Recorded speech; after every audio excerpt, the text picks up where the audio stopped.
তার সাথে কথা বলার চেষ্টা করি। আমি আপনার কাছে জানতে চাচ্ছি যে আপনি কখন আসছেন, কতগুলো মাছ পাইছেন?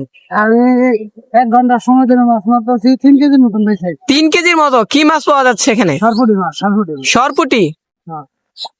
শুধু সরপুটি নাকি আরো? শুধু সরপুটি, খালি অন্য কোনো মাছ নেই। আর খালি হইল মাছ আর বাইশ। শোল মাছের।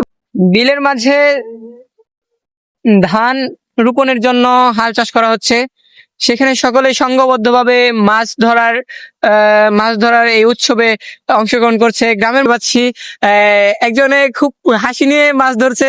আমি যদি তার সাথে কথা বলার চেষ্টা করি, আমি আপনার কাছে জানতে চাচ্ছি যে আপনি কখন আসছেন, কতগুলো মাছ পাইছেন? আমি 1 ঘন্টার সময় দিলাম, মাছ মাত্র 3 কেজির মতন পেয়েছি। 3 কেজির মতো? কি মাছ পাওয়া যাচ্ছে এখানে? সরপুটি মাছ, সরপুটি। সরপুটি? হ্যাঁ।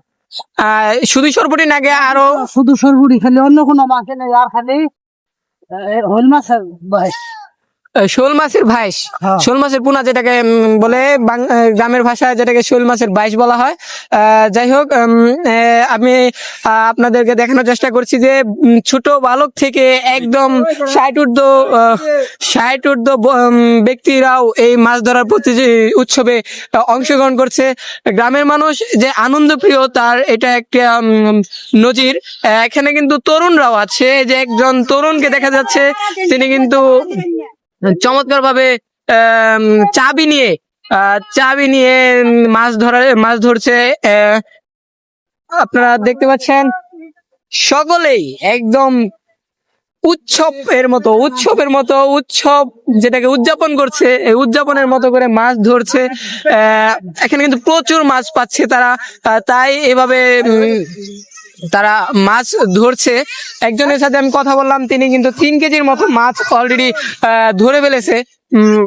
আমরা আপনাদেরকে দেখানোর চেষ্টা করছি। আমরা যেটা জানতে পারলাম এখানে তার সাথে কথা বলে, সরপুটি মাছ এখানে সবচেয়ে বেশি পাওয়া যাচ্ছে। মাঝে মাঝে শোল মাছের পোনা সেটাও পাওয়া যাচ্ছে। আসলে বিলের মাঝে এরকম মাছ ধরার দৃশ্য উৎসব মুখর পরিবেশে দেখতে হলে অবশ্যই গ্রামে আসতে হবে, গ্রামের সৌন্দর্য উপভোগ করতে হবে।